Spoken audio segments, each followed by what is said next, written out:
Hey, it's Jessie from Peach Manifesto, and I am reviewing the Akzentz Gel Play Dazzle collection. So, starting up with Fuchsia Dazzle. Now I'm going to show you the trick to opening these, which I learned from Jessica Briermoon at Real World Nails on YouTube here.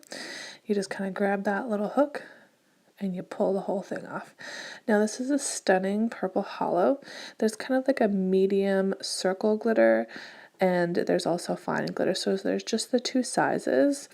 And in the circle glitter there is just the kind of like fuchsia purple and the purple hollow, and then in the fine there's purple and the purple hollow as well. So it's like two sizes and four types of glitter. Now, it took me a little bit to kind of figure out the application on this. It was a little bit different than what I'm used to. You kind of have to float it on, and it does like level out quite nicely actually once you kind of get the hang of it. Now, this is Sapphire Dazzle, and it is a stunning blue hollow. And it has the same types of glitters as the fuchsia, so it's got the circle, kind of medium circle, and then the fine with a mix of the color and the holographic. And by this one, I had kind of figured out a little bit better of my brush technique, so it didn't take me as long to kind of get it on there. And I'm really just like floating it on, and it does apply just so nicely. And you will see that pretty much all of them apply just like so beautifully, and they kind of level out if you give them a little bit of a chance. And they have really nice coverage. Now we have Raspberry Dazzle, which is like the stunning raspberry pink, and again with the same glitters as the past few ones that we've seen.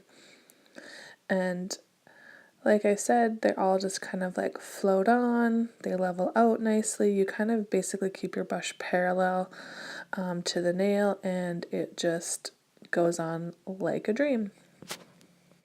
These are so different than the Aurora glitters, which have like the 3 different sizes, and they're like more of like a stickier, thicker consistency in the gel. These are very smooth and very runny. And so this is Rosie Dazzle, and is that actually how you spell Rosie? I thought there was an E in there, but whatever, moving on. Now this is kind of like a rosy color, like more of a rosy pink leaning towards that rose gold.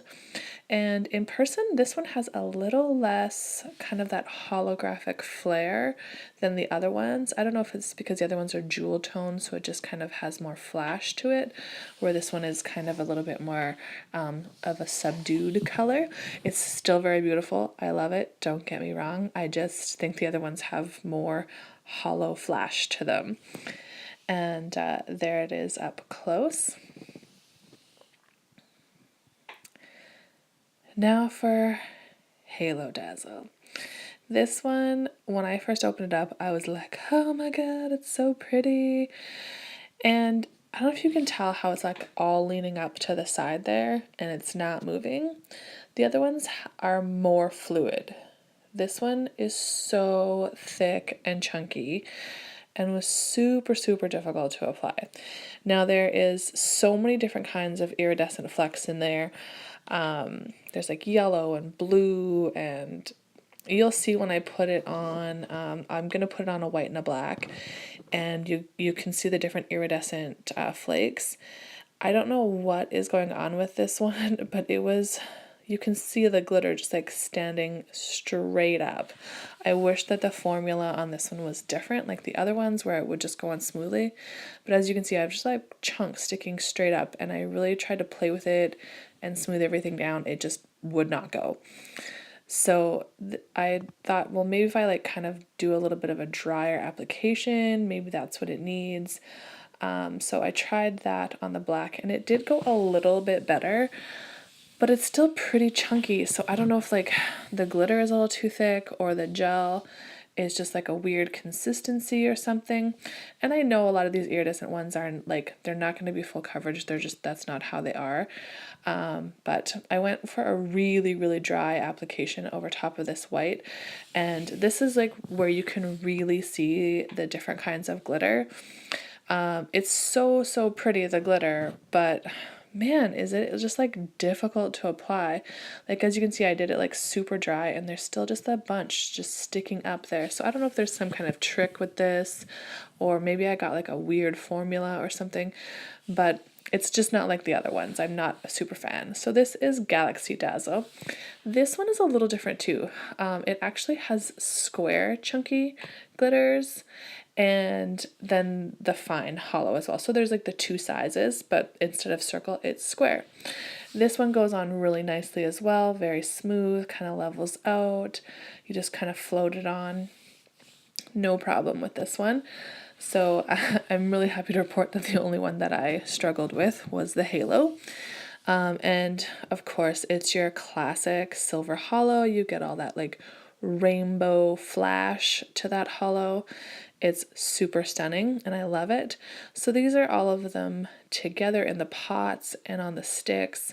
I kind of just wanted to show you the difference from the pot and the stick, especially with that halo. There's quite a bit of a difference, as you wouldn't really put it on as thick as it would need to be opaque, because it just never would be. And these are all the pots all lined up. You can even see in the halo, you can see the brush that I had taken out. So it is very thick. And this is a close-up of them all together. Now I was able to get all of these very smooth with a floaty layer of top coat, except for the halo. That one basically needed to be embedded. So lastly, I have the close-up comparison of halo. I really hope you enjoyed this video. Please like, comment, and subscribe, and we'll see you later.